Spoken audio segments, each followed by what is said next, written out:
কলকাতা টিভিতে আপনাদের সকলকে স্বাগত। আপনাদের সঙ্গে রয়েছে আমি অঙ্কুর। ফের অনিশ্চয়তার মুখে পড়লেন নিয়োগ দুর্নীতির জেরে চাকরি হারানো শিক্ষক এবং শিক্ষাকর্মীরা। প্রায় 26,000 শিক্ষক এবং শিক্ষাকর্মী এই মুহূর্তে চরম সংশয়ের মধ্যে।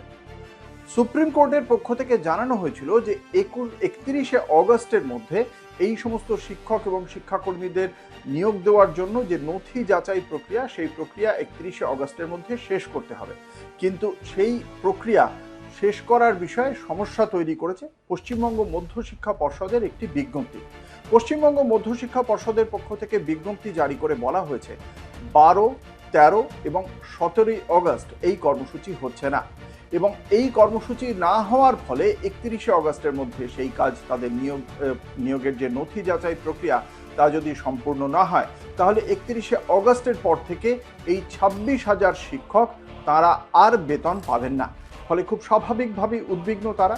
এ বিষয়ে পশ্চিমবঙ্গ মধ্যশিক্ষা পর্ষদের পক্ষ থেকে বলা হচ্ছে যে অনগ্রসর শ্রেণী কল্যাণ দপ্তরের 7ই অগস্টের যে নির্দেশিকা ছিল, সেই নির্দেশিকার কারণেই তারা এই নথি যাচাইয়ের কাজ এই মুহূর্তে করতে পারছেন না। কারণটা কি? 2010 সালে পূর্ববর্তী তৃণমূল কংগ্রেস সরকার যে চিন্তাভাবনাটা করেছিল সংরক্ষণের ক্ষেত্রে 77টি যে সম্প্রদায় রয়েছে তাদেরকে সংরক্ষণ দেওয়ার কথা বলেছিল। পরবর্তীকালে বর্তমান বিজেপি সরকার, শুভেন্দু অধিকারী নেতৃত্বের সরকার সুপ্রিম কোর্ট থেকে সেই দাবি প্রত্যাহার করে নেয়। এই প্রত্যাহার করে নেওয়ার ফলে 77টি যে সম্প্রদায় ছিল, সেই 77টি সম্প্রদায়ের মধ্যে 75টি মুসলিম সম্প্রদায় ছিল বলে উল্লেখ করা হয়েছিল। এই সিদ্ধান্ত নেওয়ার ফলে 2024 সালের মে মাসে যে রায় দেওয়া হয়েছিল, তারপর থেকে সমীক্ষার ভিত্তিতে স্বীকৃত 66টি সম্প্রদায়কে ওবিসি তালিকায় রাখা হয়েছে এবং 77টি সম্প্রদায়ের স্বীকৃতি নিয়ে নতুন সমস্যা তৈরি হয়েছে। এখানেই হয়েছে মূল জটিলতা, এবং এর ফলে যারা এই নিয়োগের নথি যাচাইয়ের যে প্রক্রিয়া ছিল, শিক্ষাকর্মীদের ক্ষেত্রে নথি যাচাইয়ের সমস্যা ছিল, এই ক্ষেত্রে সম্পূর্ণভাবে পুরোটা বন্ধ হয়ে গেছে। নবম এবং দশম এই দুটি শ্রেণীর যে নথি যাচাই চলছিল, আর একাদশ এবং দ্বাদশের কাউন্সেলিং প্রক্রিয়া চলছিল, এবং এটা কাউন্সেলিং প্রক্রিয়াটাও প্রায় শেষের পথে ছিল বলেই এখনো পর্যন্ত জানা যাচ্ছে। কিন্তু এখনো পর্যন্ত কেউ নিয়োগপত্র পাননি।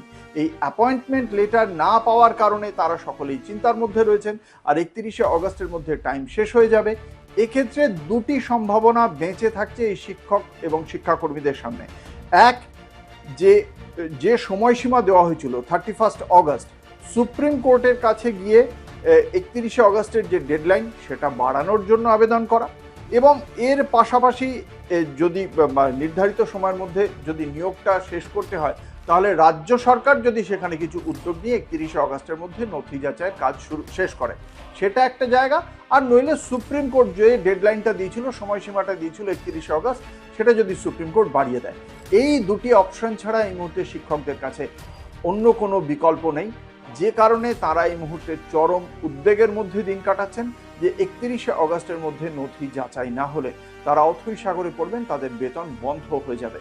শেষ পর্যন্ত কি হবে তার জন্য আমাদের অপেক্ষা করতে হবে যে এই শিক্ষকদের পক্ষ থেকে রাজ্য সরকারের দ্বারস্থ হচ্ছেন, রাজ্য সরকার এদের কোনো সহানুভূতির চোখে বিষয়টি দেখে নথি যাচাই প্রক্রিয়াকে ত্বরান্বিত করেন কিনা, অথবা সুপ্রিম কোর্ট গোটা বিষয়টি দেখে যে সময়সীমা দেওয়া হয়েছিল 31শে অগস্ট, সেই সময়সীমাকে বাড়িয়ে দেওয়ার বিষয়ে কোনো পদক্ষেপ করে কিনা সেদিকে আমাদের অবশ্যই নজর থাকবে।